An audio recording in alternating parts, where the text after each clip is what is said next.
নমস্কার বন্ধুরা, আজ আমি আলুর চপ করব। বেসন নিয়েছি, আমি কর্নফ্লাওয়ার দিয়ে দেবো। কর্নফ্লাওয়ারটা দিলে চপটা মুচমুচে হয়। আপনারা চালের গুঁড়োও দিতে পারেন। দিয়ে দেব লঙ্কা গুঁড়ো, দিয়ে দেব সামান্য বেকিং পাউডার না, সোডা দিয়ে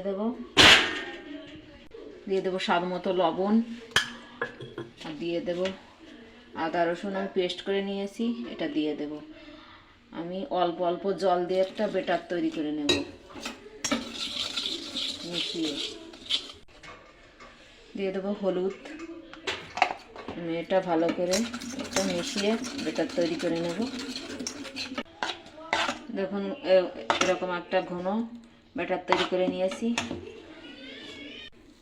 আমি আলুটা এভাবে চটকে নেব। আলুটা আমি সিদ্ধ করে নিয়েছি, ভালো করে মেখে নেব। আলুটা ভালো করে মেখে নিয়েছি। আমি আলুর এই পুর করার জন্য আমি মশলা করে নেব। আমি এখানে নিয়েছি শুকনো লঙ্কা, ধনে, জিরে আর গোটা গরম মশলা। আমি এটা খোলায় ভেজে নেব। হয়ে গেছে, নামিয়ে দেব। কড়াইতে দিয়ে দেব তেল পুরটা করার জন্য। এই ভাজা মশলাটা আমি বেটে নেব। তেলটা গরম হয়ে গেছে, আমি পেঁয়াজ বাটা, আদা বাটা, রসুন বাটা দিয়ে দেব।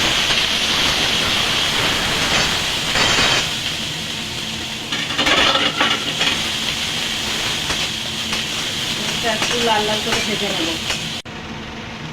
ভেজে নিয়েছি, এই মেখে রাখা আলুগুলো দিয়ে দেবো এর মধ্যে।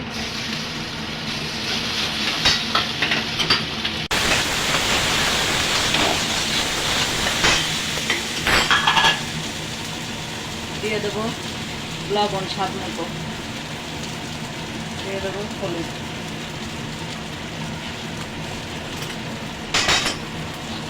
আর ভেজে রাখা মশলাগুলো গুঁড়ো করে নিয়েছি সেটা দিয়ে দেবো।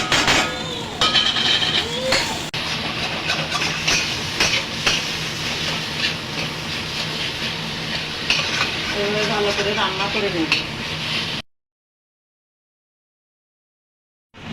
একটু চাট মশলা দিয়ে দেবো।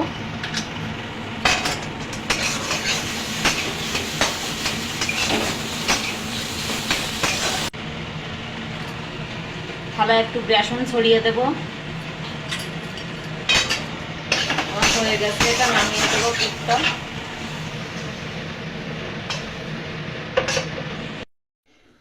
একটু ঠান্ডা করে আমি এটা এক মাপে গোল করে নেব সবগুলো। এভাবে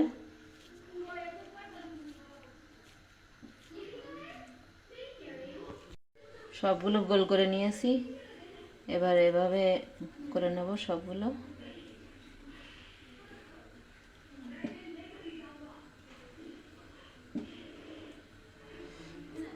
এভাবে করে নেব।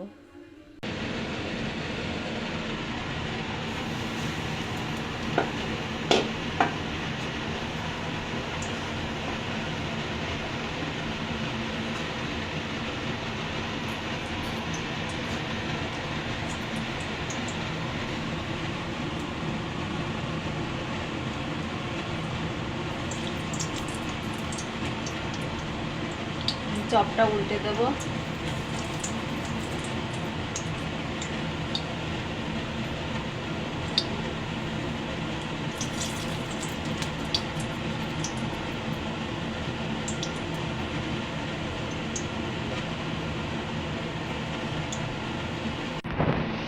উল্টে পাল্টে ভেজে নিয়েছি, তুলে নেব।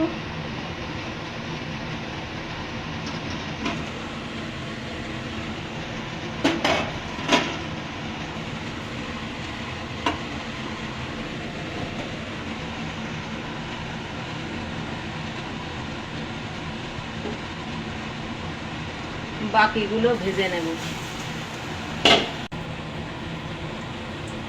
আমার সবগুলো আলুর চপ তৈরি হয়ে গেছে।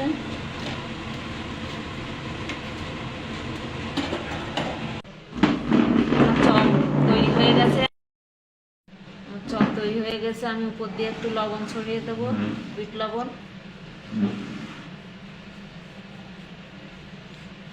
আমি একটা আপনাদের ভেঙে দেখাচ্ছি ভেতরটা কতটা সুন্দর হয়েছে। এভাবে আপনারা ট্রাই করবেন, খুব ভালো লাগে খেতে চপ। যদি ভালো লাগে আমার রেসিপিটা তাহলে লাইক কমেন্ট শেয়ার করবেন আর আমার চ্যানেলটা অবশ্যই সাবস্ক্রাইব করবেন।